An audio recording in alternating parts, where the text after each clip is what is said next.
This is another American TV with Mitchell Hadley. I'm Dan Schneider. We just completed a show about one of the early titans of the industry, Lucille Ball, and we want to talk now a little bit sort of her spiritual success in a lot of ways.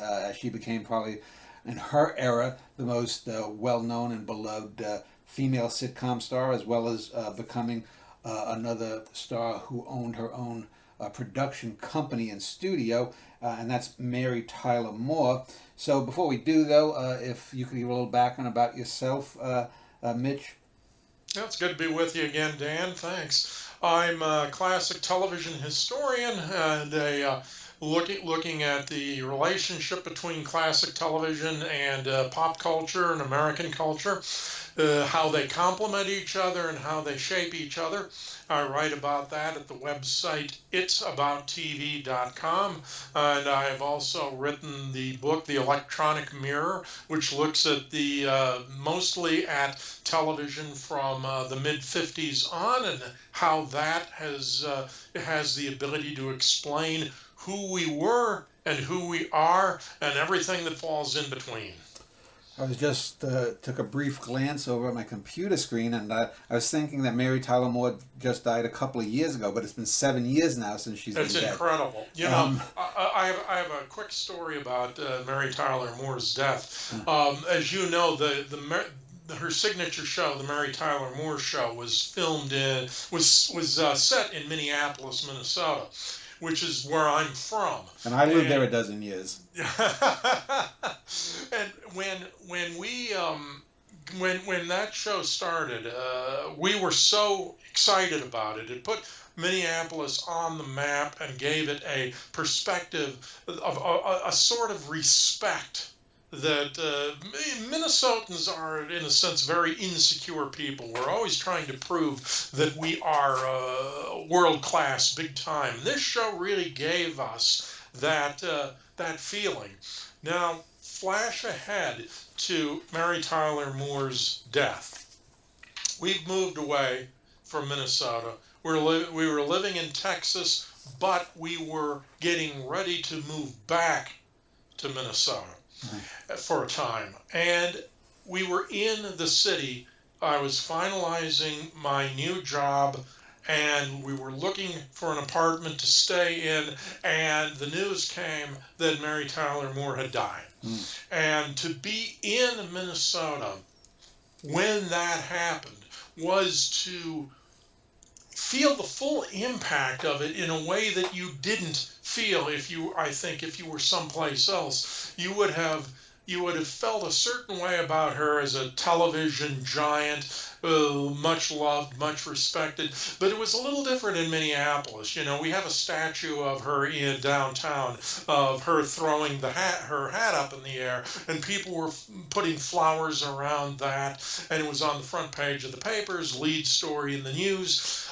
There was a real personal connection between the city and her, and she reciprocated that to a point. I mean, she came out and threw out the first ball at Twins games. She came out when they dedicated the statue. So she had an affection for Minneapolis, but it never could have been the same as what Minneapolis felt toward her, because in a way we felt that she made us big time. And I think that the experience of having moved away from Minneapolis, but being there on the day of her death, was a testament to that. It was really quite something. Yeah, I used to work not far from where she was, where she threw up the hat famously in Nicollet Mall. I worked in the AT&T building for a number of years, although I don't think that had been built during the 70s. But nonetheless, you mentioned I live in Texas. You lived in Texas. I lived in Minneapolis. Do you still live in Minneapolis? No, we live in Indiana now. Okay, that's right. Yeah, we're here for the duration now, and I'm trying to find a show that was staged in Indiana that we can talk about someday. Well, I'm going to awkwardly squeeze in a New York reference, since Mary Tyler Moore was actually born in New York, so you wouldn't get it from her accent, No. since she sort of has become the de facto Dairy Queen of the Midwest, if you will. Mary Tyler Moore represents Midwestern values, as they would say, flyover country or whatnot. Yep. But let's talk about that childhood in New York City. She was actually born in Brooklyn, so you would think she'd be chewing bubble gum while she's trying to talk. Hey, Yeah. the Sharks and the Jets or whatnot. But tell me a little bit about her background. Um, she, as you said, was born in New York, in Brooklyn. Three children in the family. Uh, when she was 8, the family relocated to Los Angeles, and her uncle was an employee of MCA, so there's a show business connection from there. Her sister died when at the age of 21. Her brother died at the age of 47. So she has a long period of time being the last child in the family. And she gets her start in television. She is a character called Happy Hot Point. Isn't that a happy thing? Happy Hot Point. She plays this elf dancing on appliances in Hot Point commercials during Ozzie and Harriet in the 1950s. And according to Wikipedia, and of course, if it's in Wikipedia, it has to be true. But according to Wikipedia, she appeared in 39 commercials for Hot Point in the course of 5 days.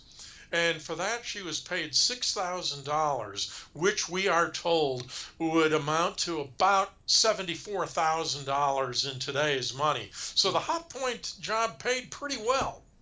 And she had to give that up when she became pregnant. It was impossible to conceal her pregnancy in that elf costume any longer. And so that was the end of that. And she went into modeling after that.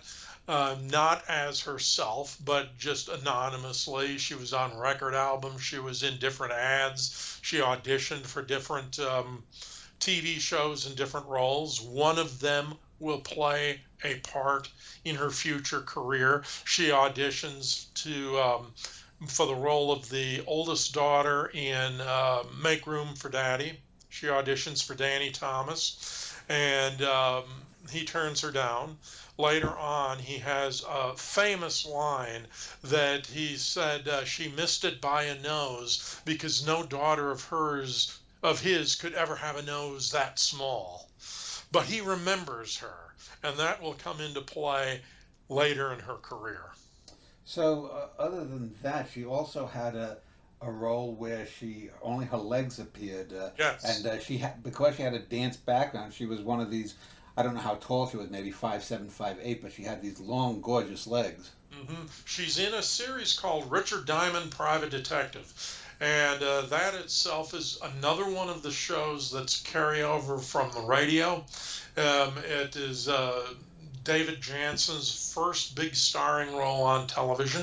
He's a private detective, and he's working out of Los Angeles at the time that Mary Tyler Moore becomes part of the cast. But we don't know that. We don't know that at the time. She plays the voice of the answering service. He has a car phone, which is revolutionary at that point in time on television or anywhere for that matter. And she plays the operator at the answering service. Her name is Sam. And she's got this very seductive voice. And you never see her face. You only see her legs or sometimes her upper body in shadows, but never her face. She's never mentioned in the credits as anything but Sam. So you don't even know who the actress is. But she makes this indelible impression upon people, and they start wondering who this Sam is. When you watch the series today, and we watched it through a few years ago, and knowing that who Sam is, that this is Mary Tyler Moore, you watch this and you find yourself thinking that there is no way that the woman who plays Sam could not have wound up being a star. There's just something, even though you don't see her face, there is something in in the way she plays the voice, in the way she does the lines, the character that she creates, which is even more extraordinary, again, because you don't see her face. She's able to create everything that you would guess about Sam just from the voice and occasionally the posture of her body, that you know she's going to be a star. Did they use her actual voice? Yes, but she didn't play Sam that long. Mm-hmm. It was just for a period of time, and actually, I take that back. Her voice was you did not hear her voice, but she accompanies the voice in her gestures and in the way she moves around, and I think that speaks a great deal to her ability even then. As you mentioned, her dance background not only gives her the great looking legs, but it teaches something about how she uses her body in conjunction with that. So yes, you're right that she does you don't hear her voice, you hear somebody else's voice, but she's matching up to that voice brilliantly. So you mentioned Danny Thomas, and he's pretty much, he's a name that most people under the age of 50 probably don't know. Yeah. The father of Marlo Thomas, and like Lucille Ball before him, and like Mary Tyler Moore later, his show allows him to become a producer of other shows, and so that leads into the Dick Van Dyke Show.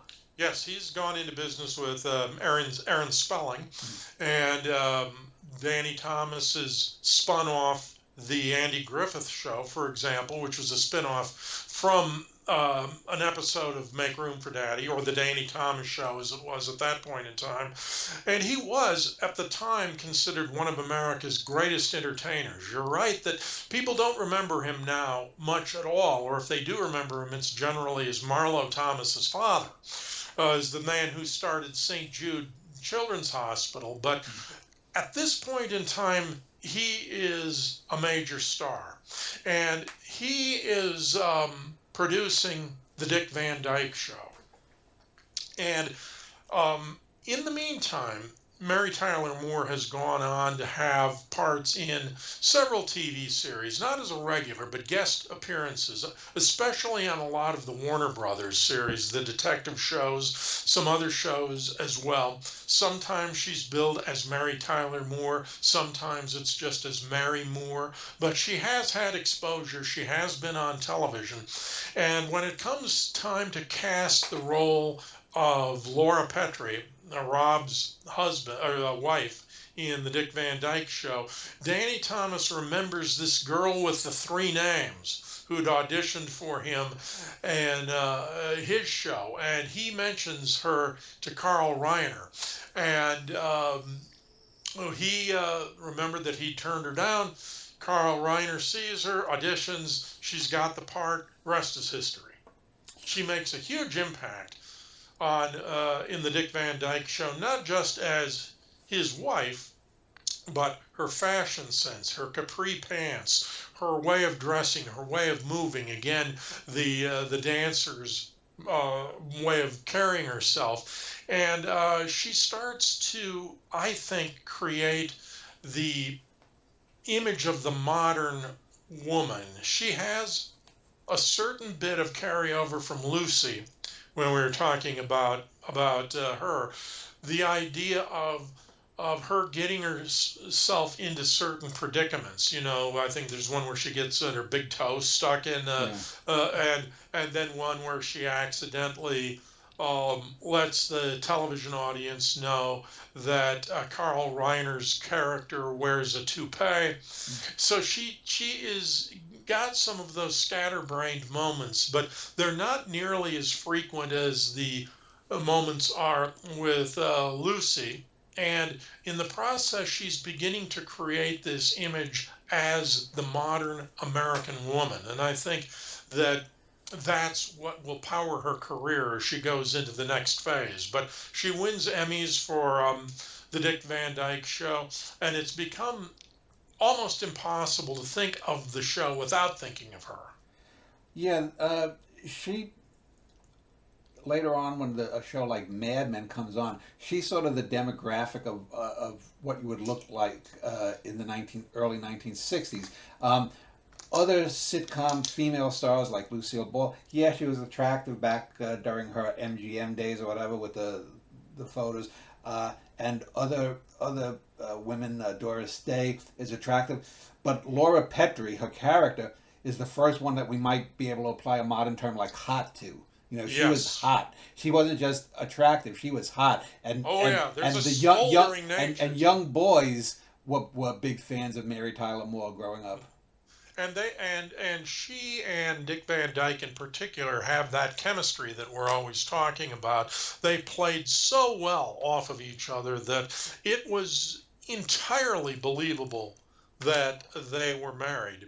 And it was entirely believable that her role, not she had two roles to play in that series really when you look at it. She has the role as Rob Petrie's wife, but she also has the role of the wife within the separate family that Rob has as a member of the writing staff for the Alan Brady show. Rob has that traditional work family with Maury Amsterdam and Rose Marie and the assorted characters on the show. And so one of the significant parts of the Dick Van Dyke show is that you have not only his work family, but his home life. And I think that you look at Laura's role within that dynamic. She's the part of the Venn diagram where she's the one who occupies both circles, and she can't be jealous of his work family. She can't be resentful of his time at work. She has to be friends with his coworkers because they play such an important role in his life. And at the same time, she has to be her own woman. She has to be the homemaker. She's raising their son. She's keeping the house. She has her own desires. She had her own career before she married Rob. So she is, in a sense, a very contemporary character. And I think that that's something we tend not to think so much about, perhaps because we're used to that kind of a character today. But it would have been very easy for her character to either have been a very unimportant part of the show, or to be the dominant character in the show and have the work life be very unimportant. But to split it the way they did and to have her play the role that she plays within both of those spheres is very impressive, to me at least. Yeah, well, I mean, you look at I Love Lucy, and you look at even the later Norman Lear shows. You never, I mean, you had maybe one or two episodes where Archie was in the office of his boss. I mean, Right. literally, you never saw him on the loading dock where he supposedly worked. And then if you look later on when they made him a bar owner, the whole chemistry of that show was as off as any of Lucy's later shows. But here you have basically almost a two in one. You have a Yep. domestic sitcom, and you also have the work sitcom. And you know, it may not have been the first show that actually did it, but it's certainly the first one I think that was successful at it. Yes, if you look at the old joke about Ozzie and Harriet, for example, of what did Ozzie Nelson really do for a living, besides sit around and look smart, wise in giving advice to his kids. There is, in a lot of these traditional sitcoms, there is a downplaying of the importance of the father's job. And the flip side of that is that you may have a series where the job is everything, and then you don't see anything about the life away from the from work.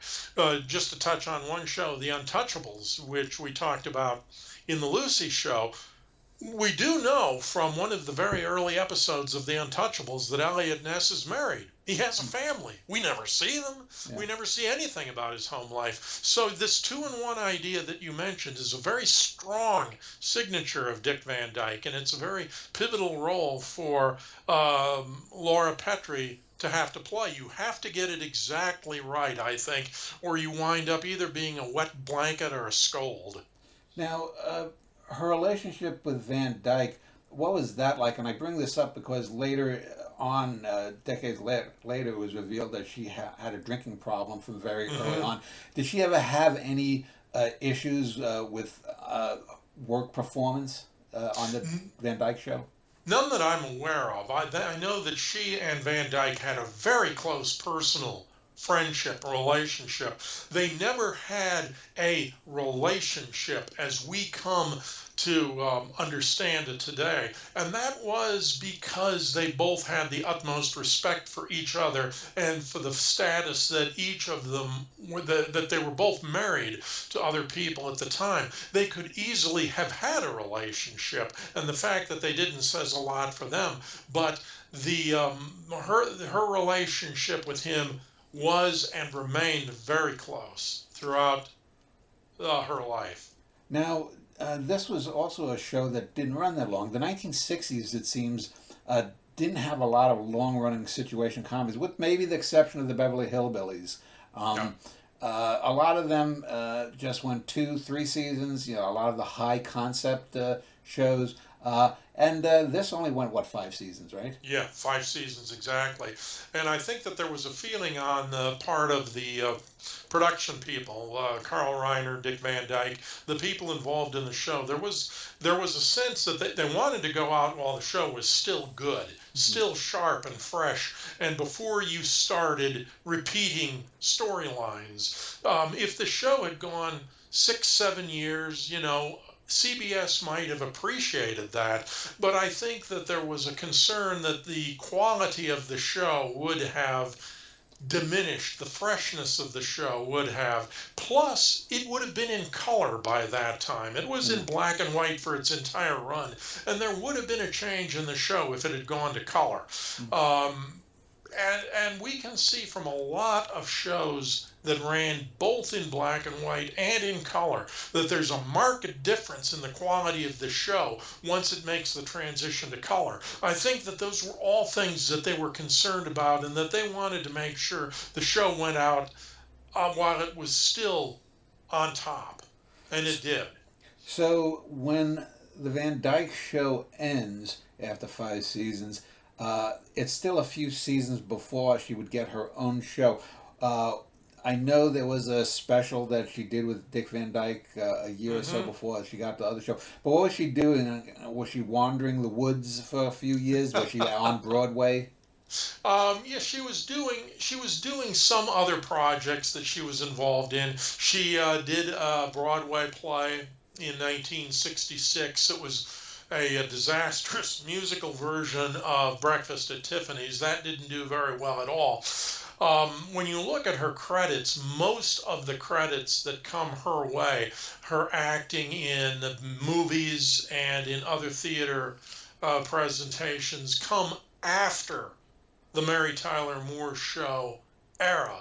But she has a movie that she does with Elvis that is a cringeworthy movie that she does with Elvis where she plays a nun. And that isn't exactly in that period between shows, but I think it's called Change of Habit. Yeah, and actually, I just checked my notes here. That was in 1969, so that was in that period right between the two shows. But she plays a nun who is being tempted away from her vows because Elvis, Mm. who wouldn't be? But she decides to stay with her vocation, and gets to play guitar during one of the infamous guitar masses that we see in the post-Vatican II era, and it's there are many cringeworthy things that happen. But she does do a handful of movies between 1967 and 1970. I think though that she still has an eye on continuing her work in TV, and that's what she gets to do with her then husband Grant Tinker. Well, my question would be, she was born in '37, so she when Van Dyke ends, she's not even 30 yet. Right. She would have been the perfect age, and she's tall, she's gorgeous, long legs. Was it there's something though about her that, I mean, she would have been perfect as a Bond girl, looks wise. Hmm. But there was also that heavy bias that, oh, she's a TV actress, she's not a movie actress. In Yes, the '60s and '70s, there was a definite segregation. absolutely. And if you look at the Academy Awards nominations during the 60s, for example, you'll see very few occasions where somebody who is predominantly known for movies gets an Academy Award, or where somebody's predominantly known for TV gets an Oscar nomination for acting in a film.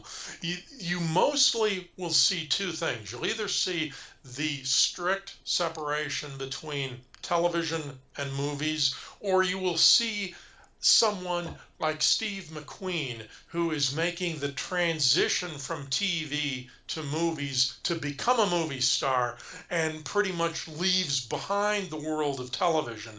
But despite the films that she did and some of the stage work that she did, she never left behind TV. And so I think you're right when you're talking about the bias, that there is this sense that Mary Tyler Moore is a television figure. So you mentioned Grant Tinker. Let's just talk a little bit about her husband, Grant Tinker, because he helps her form MTM, which sort of becomes to the '70s what Desi Lou was to the '60s. When was MTM formed? Was it formed before the show, Mary Tyler Moore Show? It is formed as a result of the Mary Tyler Moore Show. What happens is that they form it in 1969 to produce the Mary Tyler Moore Show. And from there on in, it will become a company that does other shows. And Hill Street Blues, St. Elsewhere, a long relationship with Bob Newhart with a couple of his shows. But its original purpose was to produce the Mary Tyler Moore Show. I don't. I don't know that they originally had the intent of looking at other programming. In fact, when you look at Grant Tinker, at the time, he was with 20th Century Fox. And he's forced to leave Fox because of a conflict with MTM. And so he becomes full-time MTM at that point. And that's when you see MTM beginning to spread out to not only the shows that I mentioned before, but to the shows like Rhoda and Phyllis, the spin-offs from the Lou Grant drama that's a spin-off from the Mary Tyler Moore Show, and some other shows along the way. So that's where it evolves. But just as was the case with Desilu, its initial creation, I think, was primarily as a vehicle for the show that it was intended to produce. And it had the famous MTM Orange Kitten instead of the Yes, MGM Mimsy. Lion. I What? never knew that. Mimsy? I never knew it had a name, but it was called Mimsy. Yes, she So- did Mimsy the cat. Yeah. So, one of the things that, before we talk about the actual sitcom, the Mary Tyler Moore Show, one of the things is it becomes one of the more famous jingles or theme songs. I mean, there have been many, many famous theme songs before and after, but one of the things that's interesting is when you watch the opening credits, especially in the first season, you get a sense of Mary, the character Mary Richards, having a personal life, a mother, friends and whatnot. She leaves to come to the big city of Minneapolis. But the lyrics change by the second season, and it's interesting because when you watch the show in order, the first season, it seems to be slanted about 2-1 with the Rhoda, Phyllis, her personal life side versus the Office. But it seems very soon people caught on that Ted and Murray and Lou were the more interesting characters to have her interact with, because Yes. the work side was, until they got until Betty White came on board, was basically all male versus the all female home life. So talk a little bit about the genesis of the show and how it changed in those early years. Yeah, well, you mentioned the lyrics, and the lyrics kind of illustrate that a little bit. She is originally, in the original concept for the Mary Tyler Moore Show, she's a divorcee, and she's moving back from what we as Minnesotans understand was Duluth, or Outstate, somewhere. outstate. Yes, but it was up in the northern part of the state. Because if you look at the traffic signs that she was following, so she's coming from there, and she was divorced, and the problem with that CBS had, you to back up for a second again, when we talk about, there are several ways in which this show overlaps with Lucille Ball, and one of the ways is that when Vivian Vance was a regular on Here's Lucy, she played the first divorced woman to ever be a regular in a TV series. Prior to that time, single women either were not married or they were widowed. She was the first divorcee to be a regular in a TV series, and so there. And if you look at the Brady Bunch, both the parents in that series were widowed.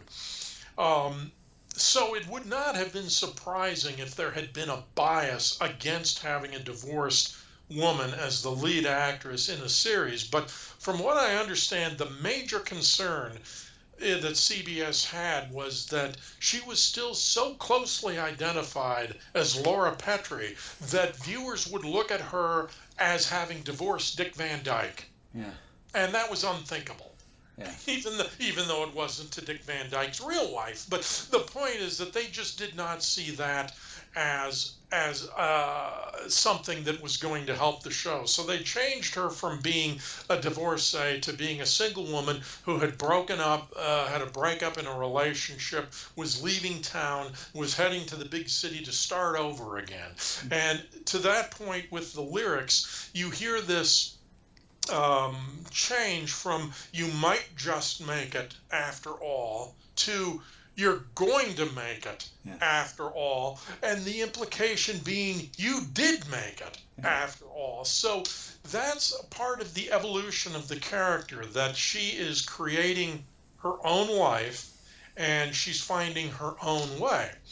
Now when she comes to the studio looking for work, and what that's again is one of the famous scenes where Lou Grant says to her, "You've got spunk," and she takes that as a compliment until he adds, "I hate spunk."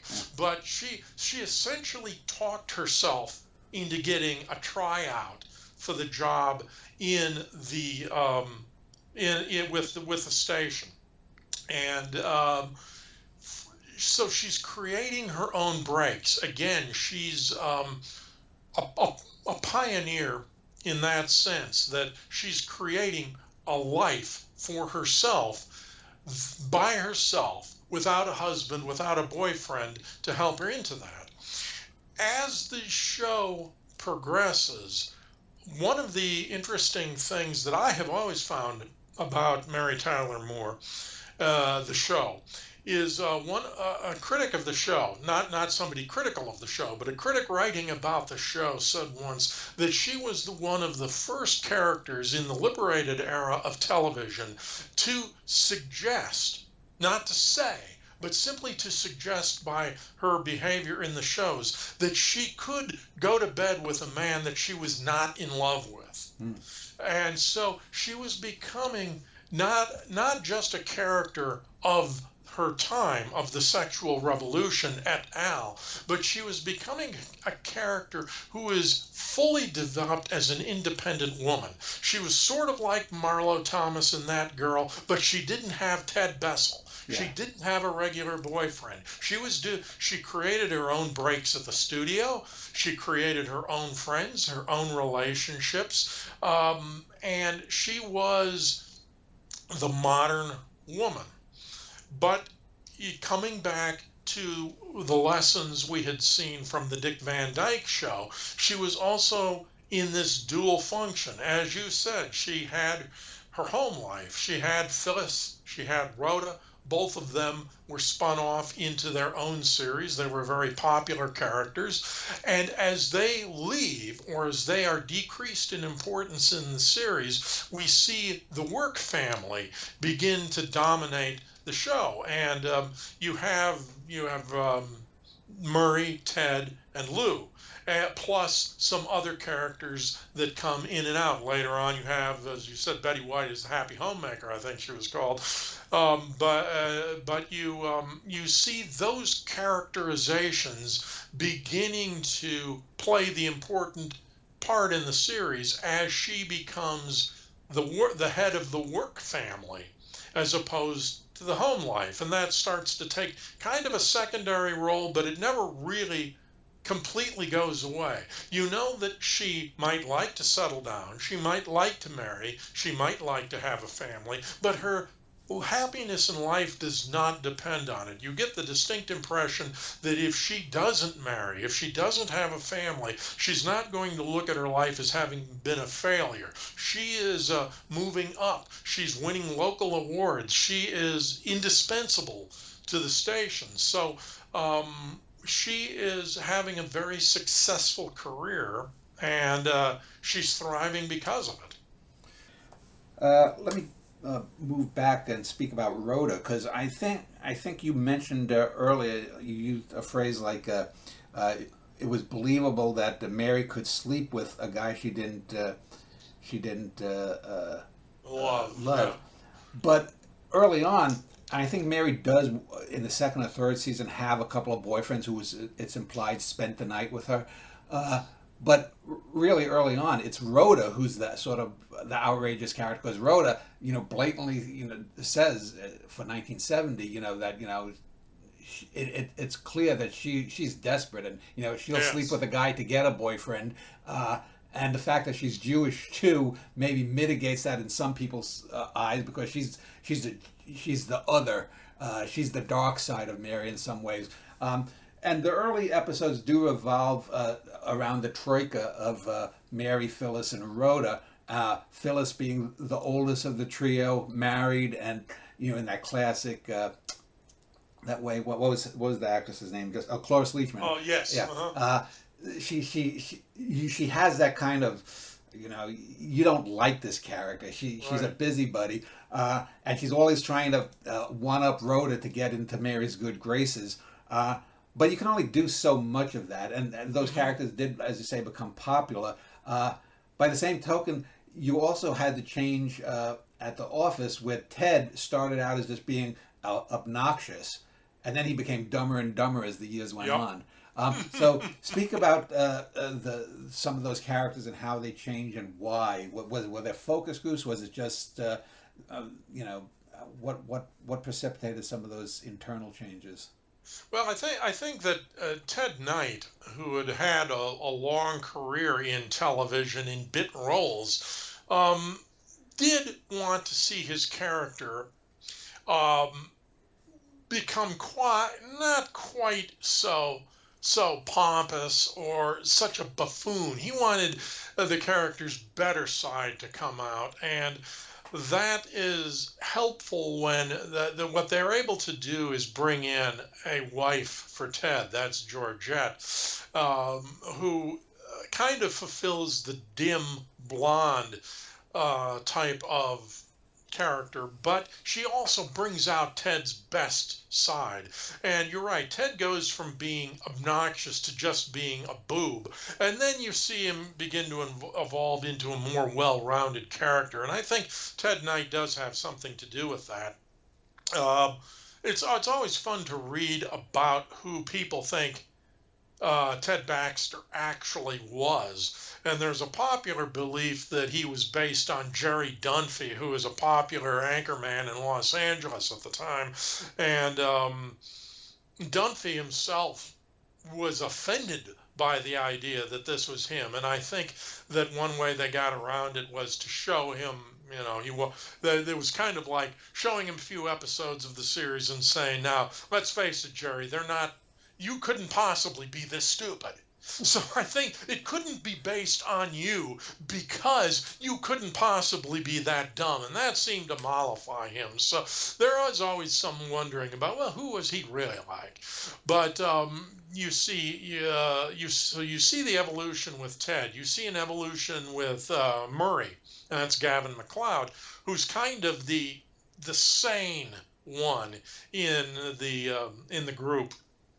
But you see that evolution there too, because eventually we'll see what happens to him and his wife. They adopt an orphaned Vietnamese boy during the series. You see that starting to get a little bit of depth too. And I think that what what we see Wait a minute, I is thought that they adopted Robbie Wrist.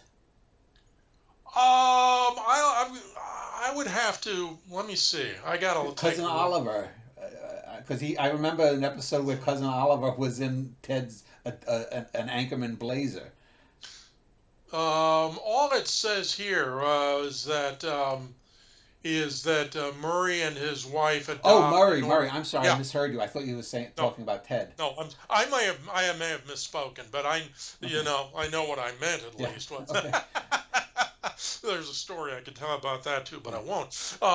But anyway, and Lou is a character who evolves a tremendous amount during the course of the series.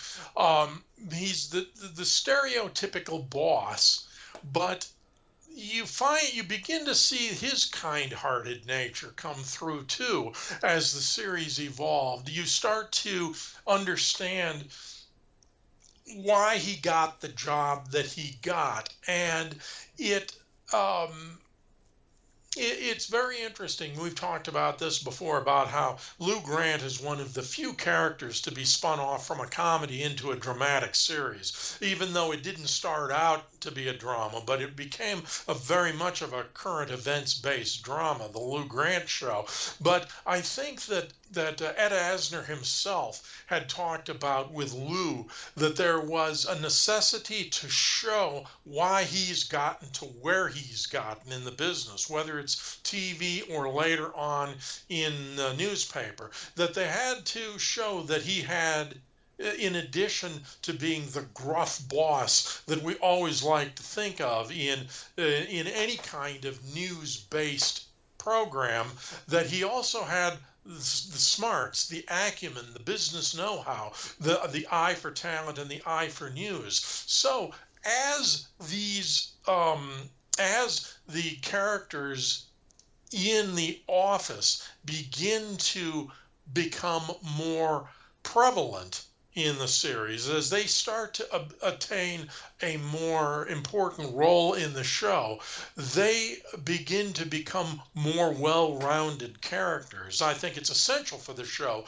that they do that, and they start to display their own personal lives as part of the characterizations that they play, because as stereotypes, they're only going to be able to go so far. And it's the same thing we saw in a way with the Dick Van Dyke Show, that there's this need to keep the show fresh and to have it not fall into any kind of real rut because of the stereotypes of the characters. And so because of that, they start to allow them to become more well-rounded, more three-dimensional characters who, in turn, become more liked by the audience as you find out more about them. And I So think that when they introduce other characters, they start to do that as well. yeah, let's just keep sort of concurrent here because as the show itself becomes a hit, and we've spoken a bit of this before, and you mentioned Bob Newhart, his two shows with them, Mm-hmm. the Rhoda, the Phyllis spinoffs, Lou Grant spinoff. MTM is right there with Desi Lou as a studio, Mary Tyler Moore and her husband Grant Tinker, their shows. There's basically, sort of three kinds of situation comedies. There's the Gary Marshall stuff, the MTM stuff, and the Norman Lear Mm-hmm. stuff in the Yep. 1970s. Mary's Mary's company produces a sort of those shows that aren't quite as politically strident as Norman Lear, and they're not as goofy and silly as the Gary Marshall, minus maybe the Odd Couple. And so they sort of stake out a reputation as being Yep. for adults, but being safe as Yes, opposed to all the, of the family. they're very sophisticated Yeah. shows. I would say this when you're talking about them. You're right. They're for adults. In the case of the Newhart show, for example, that's breaking some of the stereotypes in that they're a successful, happily married couple with no children. So they're capturing what today might be thought of as the younger urban demographic, Yeah. whether you're talking about singles or young marrieds, and they're picking up on that at exactly the right time in cultural history. If you go back a couple 3 years, there's a show on in the late '60s with Dick Benjamin and Paula Prentice called He and She, and that has been thought of in a way as a prototype for what the Mary Tyler Moore Show was, because you've got Richard Benjamin playing a cartoonist, Paula Prentice, his wife. They're married in real life, so you've got the chemistry angle there too, and you've got this bifurcation between the home life and the work life, and they are a young urban married career couple, and the audiences weren't ready for that in 1967 for whatever reason. It's a highly acclaimed show. It's critically appreciated, but it doesn't catch on with the audience, and it only lasts one season. By the early '70s, audiences are ready for that kind of a show, and this is where MTM capitalizes on these particular programs. You're right; they're politically safe, although Lou Grant does get more political as the series goes on. But they aren't strident. The humor is gentle. It's not mean, although it can be very pointed in a good way. And the Chuckles the Clown episode shows that they weren't averse to an almost slapstick kind of black comedy. But it is the word that I think keeps coming back, that keeps being used when we talk about them, is sophisticated. Then when you get into a drama series like Hill Street Blues, by that time you're talking about what today would be referred to simply as quality television. That's become kind of a shorthand for whatever you really want it to be. But Hill Street Blues was the kind of a gritty, well-rounded, realistic, real life show that wasn't afraid to go deeply dig into the personal lives of the characters that were involved in it. So MTM at that point is probably seen as one of the preeminent production companies at doing what we'd call that quality television for adults. And it lasts a little bit longer lengthwise than Desilu. Desilu is about 15 years maybe total. Yeah. And MTM, they did branch out into some other areas as well. And then you kind of start to take a look at it as to when they cease becoming a production company and are more involved in just distribution of shows, with only an occasional go into the production side of it. But you take a look, for example, at some of the later shows that carry the MTM WKRP. label. Yep, WKRP, and then you get to something like Evening Shade or Dr. Quinn, and nobody really thinks of those as MTM productions. Yeah. They're really involved in the distribution of it. They're working with other producers, other production companies, working with CBS, but they're not seen as being really MTM shows. You are correct, though, that if you look, strictly speaking, at the shows that come right out of the MTM stables, that goes into the probably the late 80s, where I think Hill Street Blues ran until 1986, 87, somewhere in that area. So it does have a longer life than Desilu. But whereas Desilu, you could see the imprint that Lucille Ball had on it, though Desi was no slouch. I think that when you look at MTM, you're looking mostly at Grant Tinker. Who was a genius when it came to those kinds of shows. And I think that you would say Grant Tinker is the brains behind MTM.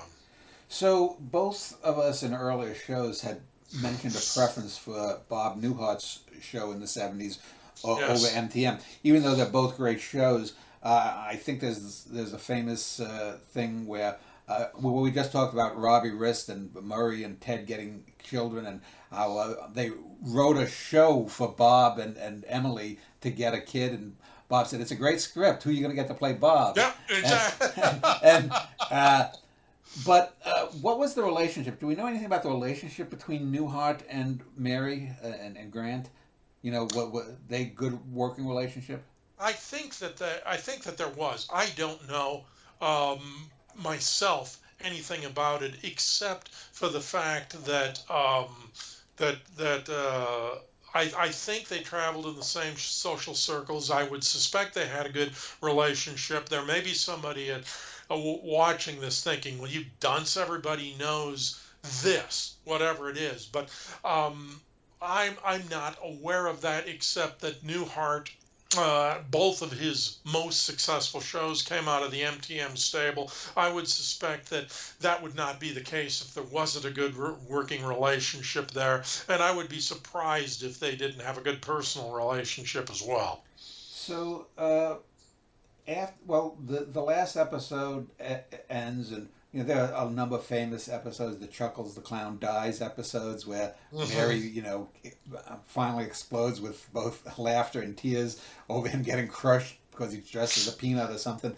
But the end episode becomes famous because even though there were a handful of episodic television shows that had a definitive end, most famously The Fugitive. I think The Odd Couple was maybe the first one that did it in the sitcoms. A couple of years later, when that ends, everyone's hugging and they do a group hug out the door or something. And everything is looking great. A year or two later, Mary stars in, what was it, Other People? No, what was the one? That Ordinary Ordinary People. people. Yep. Ordinary People. She gets nominated. She doesn't win the Oscar, but I think she gets nominated along with a lot Nominated of others. for best Yeah, actress. Yeah. but other than that highlight, nothing seems to go right for her in television or in. I mean, yeah, I guess she still has the success in the production end, but a lot of her TV shows just bomb. Hmm. Talk about post MTM the show. Yeah, you know what's interesting about this, I've talked about this with people, that it's one of the conundrums of life. There are some things that are just difficult to explain, and for instance, after the Dick Van Dyke Show, you have the new Dick Van Dyke Show, but Dick Van Dyke mostly recedes into the background, and people are saying that Mary Tyler Moore went on from Dick Van Dyke to even greater things. But after MTM ends, she does not have a lot of success. She tries sitcoms, she tries variety shows. None of them work. And in the meantime, Dick Van Dyke comes back with another hit series of his own, Diagnosis Murder, which winds up running even longer than the Dick Van Dyke Show did, even longer than the Mary Tyler Moore Show did. And so it's one of those one of those existential television questions that are very difficult to explain. Why Dick Van Dyke did go on to have another successful series, and Mary Tyler Moore didn't. Um, if you were to ask me, kind of as a sociological question, sometimes it's very difficult for a star to create another persona. We saw in it with the Lucille Ball career arc that all of her shows had her playing a certain variation of Lucy. And to one extent or another, there were small differences, but she was always the same Lucy.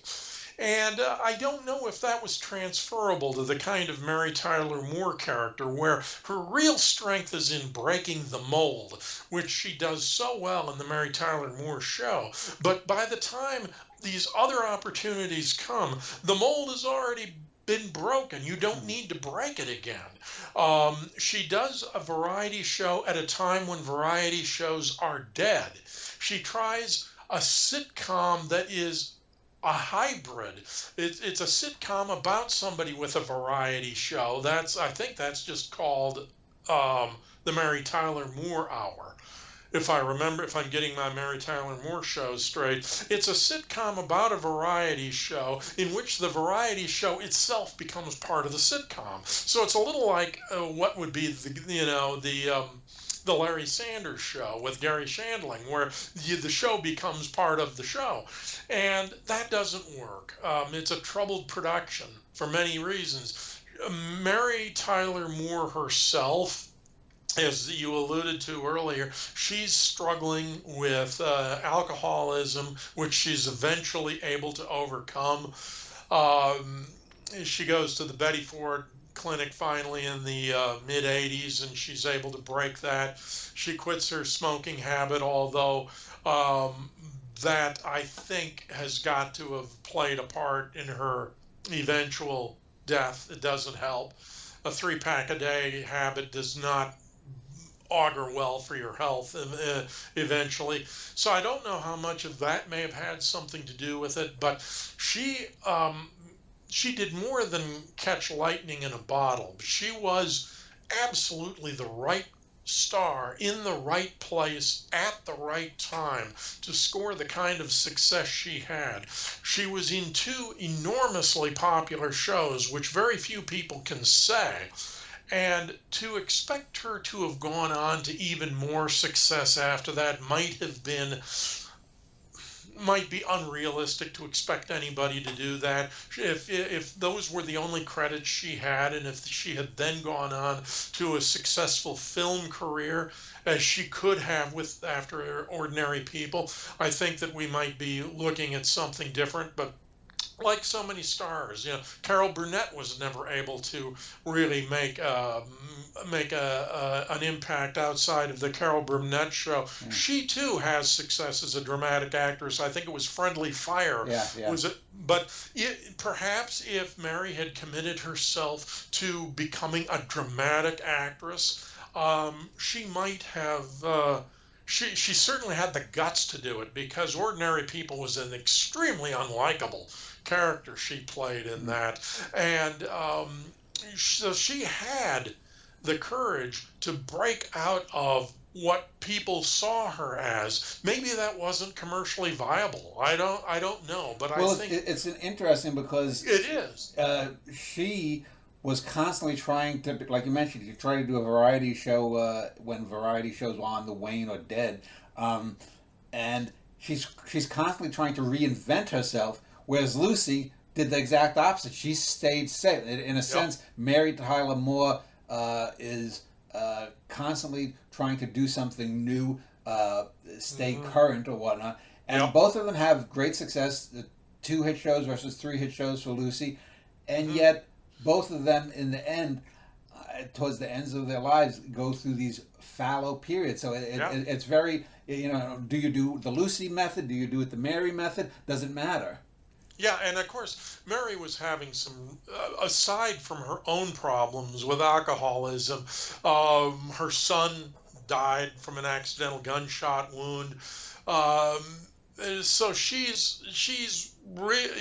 has some health problems that come up. She is finally finds happiness with her marriage to a younger man, a cardiologist. They're married, I think, for over 30 years. So she finally finds her satisfaction in her personal life there.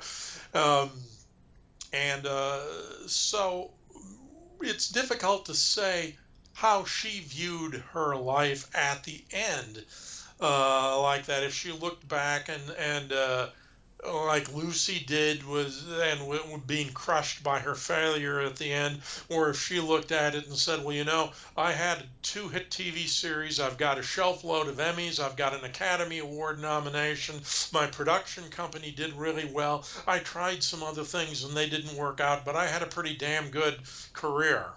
That's kind of how I would hope she looked at it. And I think she might have, but I could be wrong. It's interesting when you mentioned she went to the Betty Ford clinic.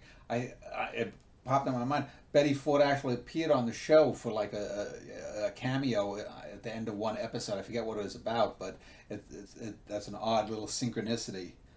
And she had Mary Tyler Moore had a long career as a philanthropist and being involved in public issues and different things like that.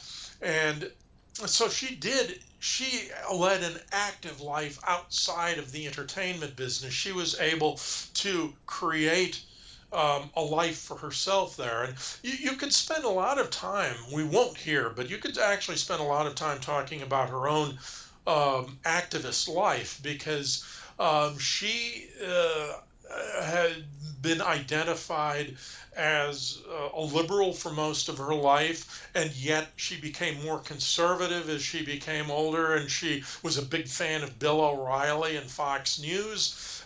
She is, as we said, a role model for young women setting out on their own and becoming liberated, and yet she did not agree with Gloria Steinem's view about the feminist movement. So she was a very interesting person. And I think that of all of these characters that we've talked about, she is perhaps the most intriguing when it comes to having that life outside of entertainment.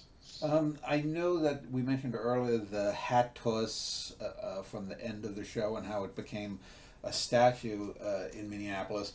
It's interesting. I read an article, and then maybe I saw a video or two a few years ago regarding the dedication and how people looked at that as being a very iconic sort of feminist moment. And it's odd when you think about it, though, because it's like, okay, this is just a 3 second clip of her tossing the hat up in the air, and Hmm. yet I remember just reading it and people talking about, the author talking about this was the release of sort of like the feminine ego or something that Yeah. a woman could just bust loose in the middle, because famously I think also they found the woman, because if you remember, she tosses the hat up into the background. There's a woman who looks around like, this chick is crazy, Yeah, and exactly. they actually found her and interviewed her like 15, 20 years later, and she apparently had no idea that she was on the Mary Tyler Moore Show thing. And it's similar too, because the Odd Couple has a similar moment when the opening credits start, and there's the scene where Felix is kicked out and he sits down on his luggage bag, and a guy comes up to him. If you remember the opening credits, the guy comes up to him and tries to help him and whatnot. And they found him too. So both the woman who sees Mary toss the hat and the guy who sees Felix Unger or Tony Randall being dejected on a Manhattan street corner had no idea that they were famous, even though no one knew who they were. Isn't that something? There is an episode on YouTube of a public affairs program that ran in Minneapolis for many years on WCCO TV. It was called Moore on Sunday, and Dave Moore, who is the anchorman, the highest-rated anchorman in Minneapolis, St. Paul, was the host of it. And they have one entire show where they just followed the Mary Tyler Moore production crew around, spending a day showing them filming different things in the city when they would come for the occasional on location shots. So it's very interesting again how the relationship between the city and the show. So I mentioned when we talked about Lucy how she is sort of, I would say, sort of like the atlas of the American sitcom, even more so than a Jackie Gleason or some other figures from early on. What role do you think that Mary Tyler Moore plays within sort of American culture, Mhm. especially the sitcom? I think she plays the role of the woman coming into her own as having a unique and individual life apart from being married or being a mother. She is her own woman, and she comes across in that role while staying away from some of the stereotypes of liberated women being shrill or being butch or being generally hostile or career oriented to the point that they would climb all over anybody to get to it. She's the epitome of the woman building a life for herself who remains likable. And I think that she creates that role of the sexy woman next door, what we talked about on the Dick Van Dyke Show. She has the sex appeal, yet she also has the appeal of being somebody that you could identify with, someone that might even live next door to you. She's glamorous but down to earth. I remember too when you just said that, next door. I remember seeing a few years ago a YouTube clip, it must have been, about the house that we see in the first season. As Yep. the season went on, we don't see her home anymore. But and then she moves to a big apartment building. But the original house, I think, was on Lake Calhoun. It sold for something like, some ungodly amount, because people. It's just like the Brady Bunch house too, is sort of celebrated in that way. So it's just odd how these little things sort of stick in the cultural memory. And one of the I don't know if you ever had a chance to do this, but in the IDS Center in Minneapolis, one of the shots that they had filmed there was in a restaurant that overlooks the Crystal Court, and they have what's called the Mary Tyler Moore table there, because that's where she was viewed during one of those shots. And I have actually eaten at the Mary Tyler Moore table. So, well, on that note, and your triumph there, we'll end, and we'll be back next month to speak more about American television. Thanks, Mitch. Looking forward to it. Thanks, Dan.